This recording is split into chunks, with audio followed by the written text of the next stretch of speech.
Bonjour, chers frères et sœurs à travers le monde entier. Alléluia, Jésus-Christ est Seigneur. Amen. Chers frères et sœurs, ce matin, je voulais parler aux parents. Chers parents à travers le monde entier, n'envoyez plus des enfants en mariage. Je veux parler des adolescents. Quand votre fille a 10 ans, 11 ans, 12 ans, 13 ans, 14 ans, ne les envoyez plus en mariage. Et si pour vous, vous pensez que ces enfants-là sont déjà grandes, qu'elles sont déjà des femmes, dans ce cas, il faut les expliquer ce que c'est que le mariage. En les parlant du dialogue, des rapports sexuels. Et je suis sûre que vous ne pouvez même pas parler des rapports sexuels parce que vous aviez honte. Parce que vous vous demandez comment vous allez commencer pour parler à ces enfants ou bien à cette petite fille des rapports sexuels alors que vous trouvez que les grands-mères peuvent aller en mariage.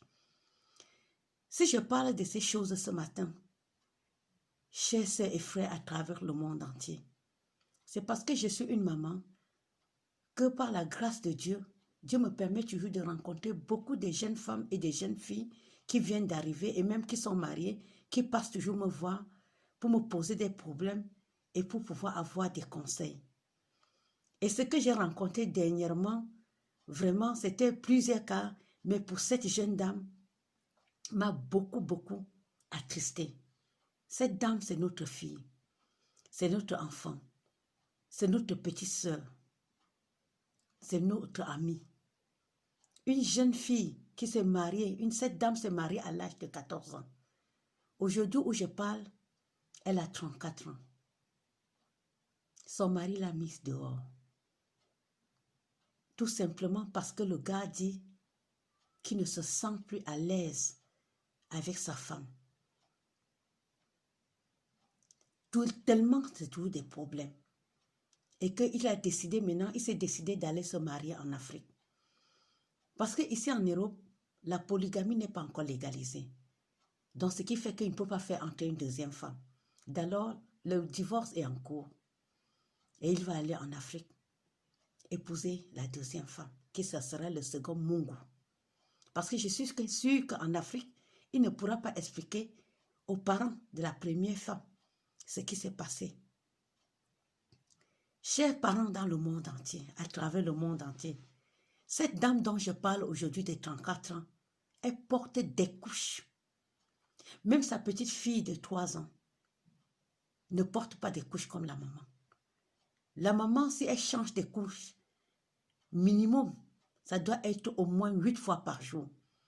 Tellement elle est bousillée. Cette dame pleure. Elle est tellement bousillée qu'elle m'a demandé que maman, tu voudrais que je te montre? J'ai dit que non, ma fille, ça va, je te crois. Elle pleure. Le moral est tout entièrement en bas. Parce que l'homme l'a tout entièrement déchiré et déchiré. Femmes africaines, les mamans africaines, quand je parle, nous-mêmes en tant que femmes, nous connaissons nos hommes. Nous savons qu'il y a des canons et des canons. Des petits canons et des canons doublés. Même si c'est des petits canons. Est-ce que Dieu demande de faire l'amour à l'anus? Est-ce que dans l'anus, on peut faire des enfants? Qu'est-ce qui arrive aux hommes d'aujourd'hui? D'aller prendre leurs propres enfants en disant que c'est les femmes pour venir les détruire. N'est-ce pas la Bible demande qu'un homme doit aimer sa femme? Et quand on aime, on protège, on ne détruit pas. Cette femme est tout entièrement détruite, déchirée. Quel est l'homme qui pourra récupérer celle-là? Et cette dame est en train de pleurer. Elle pleure amèrement. Si ça continue comme ça, je ne crois même pas que vraiment, si ce n'est pas la bonté de Dieu, qu'elle va encore vivre longtemps. Son mari ne veut même plus sentir quelque chose d'elle. Parce qu'il dit qu'il ne veut plus. Il dit qu'il aime l'anus. Et que sa femme là, ça ne tient plus. Cher homme, vous prenez les enfants de Dieu pour venir détruire. Si c'est vos propres enfants, votre propre fille, qu'on prend pour détruire comme ça là, est-ce que ça va vous plaire?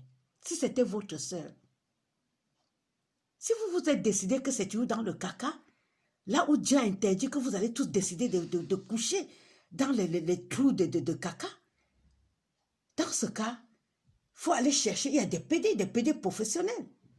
Sauvegardez votre femme. Laissez-la en paix.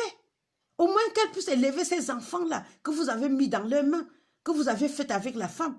Lequel au moins, lequel soit vraiment content de pouvoir au moins élever ses enfants-là avec le moral haut. Que de la mettre, de la finir comme ça là. Qu'est-ce que cette femme va devenir avec tous ces enfants-là? Et quel est l'homme qui pourra prendre cette femme-là avec des couches comme ça là qu'elle porte tous les jours? Chers parents, vraiment réfléchissons vraiment pour ce cas. Parce que ce que les hommes sont en train de faire aujourd'hui là, on ne sait pas ce qui arrive dans le monde. C'est l'anus qu'ils veulent.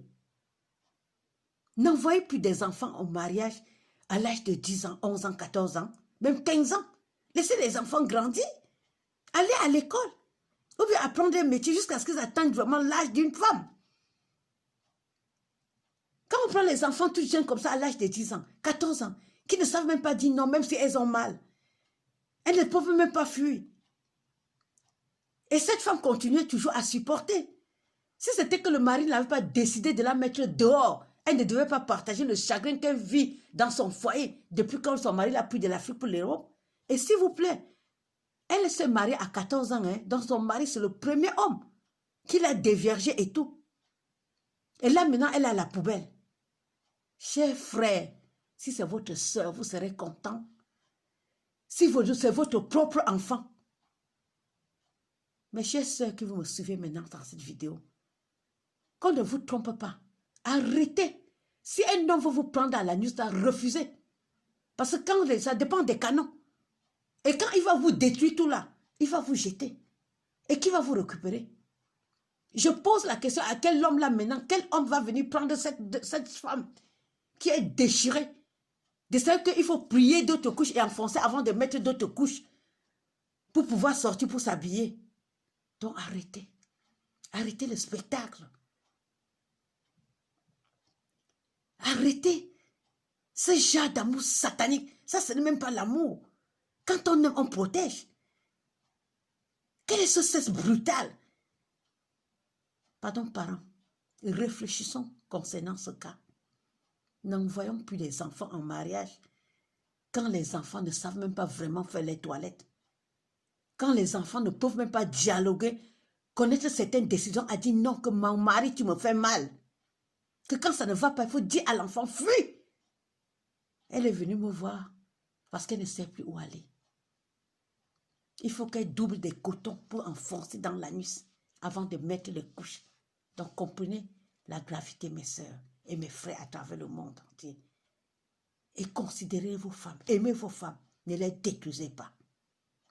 Et pour ceux-là qui veulent seulement l'anus, je vous en prie, les pédés sont là pour ça. Si vous voulez pécher, allez pécher avec les pédés. Parce que ce n'est pas de Dieu. Dieu demande d'aimer sa femme et de la protéger. Si on dit de se soumettre, ce n'est pas pour la détruire. Parents, je vous en prie, laissez les enfants grandir. Quand je vous parle des cas, c'est parce que pour celle-ci est très grave. Son mari l'a mise dehors. Et c'est comme ça que je rencontre tous les jours. Chers frères et sœurs à travers le monde entier, traitez bien vos femmes. Et si c'est la nuit qui vous plaît là, allez chercher des pédés. Que Dieu nous aide, nous les femmes, à travers le monde entier, au nom de Jésus. Amen.